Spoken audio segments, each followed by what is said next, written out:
Apa manfaatnya? Nabi bersabda, zakku amwalakum bizzakah. Bersihkan hartamu dengan zakat. Zakku amwalakum bizzakah. Bersihkan hartamu dengan zakat. Yang dimaksud di sini tentu kalau dalam harta yang kita cari itu bercampur dengan yang haram sedikit, ada yang tidak jelas sedikit, ada yang terkena syak, ragu-ragu sedikit, itu yang dibersihkan dengan zakat. Ada yang menggunakan dalil tadi secara salah. Kita korupsi saja, nanti kita zakatkan. Kan katanya Nabi, zakku amwalakum bizzakah. Bersihkan hartamu dengan zakat. Jadi kalau sudah kita zakatkan, bersih sudah. Itu kan politik money laundry. Dan itu tidak dikenal. Baju yang kita bersihkan itu baju yang kena kotoran. Tapi kalau kotorannya sendiri kan tidak bisa dibersihkan. Bagaimana mau mencuci najis? Yang dicuci baju yang terkena najis. Najisnya sendiri dicuci secara apapun ya tetap najis namanya. Jadi tidak bisalah kita mengambil sesuatu dari yang haram lalu kita zakatkan lalu berdalih kepada ini sudah bersih karena sudah dizakatkan. Bukan itu. Nah, zakat fungsinya adalah membersihkan harta. Ibarat bangunan rumah, zakat itu semacam pintu, jendela, lubang angin, AC, kamar mandi yang fungsinya membersihkan. Membersihkan harta kita kalau dia zakat mal. Membersihkan jiwa kita kalau dia zakat fitrah. Membersihkan tanam-tanaman kita kalau dia zakat zuru'. Membersihkan barang tambang kita kalau dia zakatul ma'adin. Dan seterusnya, dan seterusnya. Nah, kalau kita tidak laksanakan, tidak kita tunaikan, maka Allah akan mencabut keberkahan dari harta yang kita miliki itu. Untuk zakat memang ada haul, ukuran waktunya, dan nisab, ukuran dari jumlah yang harus dikeluarkannya. Terikat dia oleh haul dan nisab. Sedangkan infak tidak ada nisabnya. Tidak ada ukuran berapa harus dikeluarkan. Tapi dia terikat oleh sebuah kondisi. Objek sedang berhasil, rezeki sedang lancar, atau mendapat sesuatu yang rezeki yang tidak disangka-sangka, infak.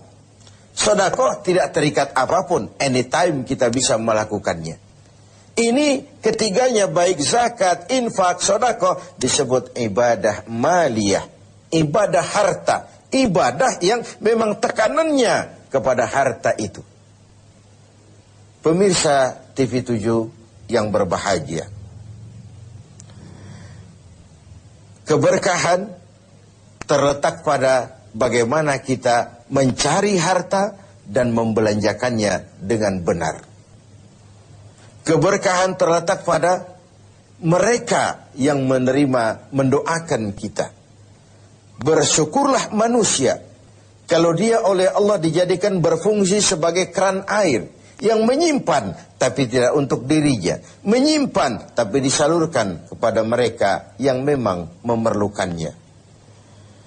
Bagian dari pendidikan puasa adalah tumbuhnya kepekaan sosial.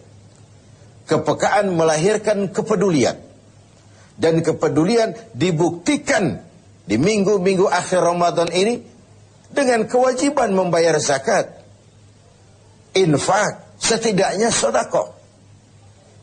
Nah, pada sisi lain, ketika ada ajaran untuk mengeluarkan zakat, ini kan sebenarnya sudah anjuran juga dari Islam. Kau harus punya ekonomi yang kuat supaya kau bisa bayar zakat. Kau harus jadi berhasil, kau harus jadi orang mampu, kau harus mapan supaya kau bisa bayar itu zakat. Tangan di atas lebih baik daripada tangan di bawah. Memberi lebih baik daripada meminta. Walaupun kedua-duanya tentu kalau sama-sama ikhlasnya pun bukan hal yang hina. Pemirsa TV 7 yang berbahagia, ada kaidah lil wasail hukmul maqasid. Alat dan tujuan menduduki hukum yang sama. Kalau kita diperintahkan sholat dan menutup aurat lebih dahulu sebagai syarat sahnya sholat, kan kita disuruh sama dengan tidak langsung, kau harus punya industri tekstil, supaya haji kau bisa ihram, supaya sholat kau bisa pakai sarung, kau harus punya industri tekstil. Kau pergi haji kemana? Ke Mekah. Kau harus kuasai teknologi canggih, bikin pesawat, karena kau nggak mungkin berenang dari Indonesia ke Jeddah. Kau harus bayar zakat. Itu artinya apa? Kau harus punya ekonomi yang mapan. Kau harus berhasil supaya kau jadi pelaksana zakat, bukan penerima zakat.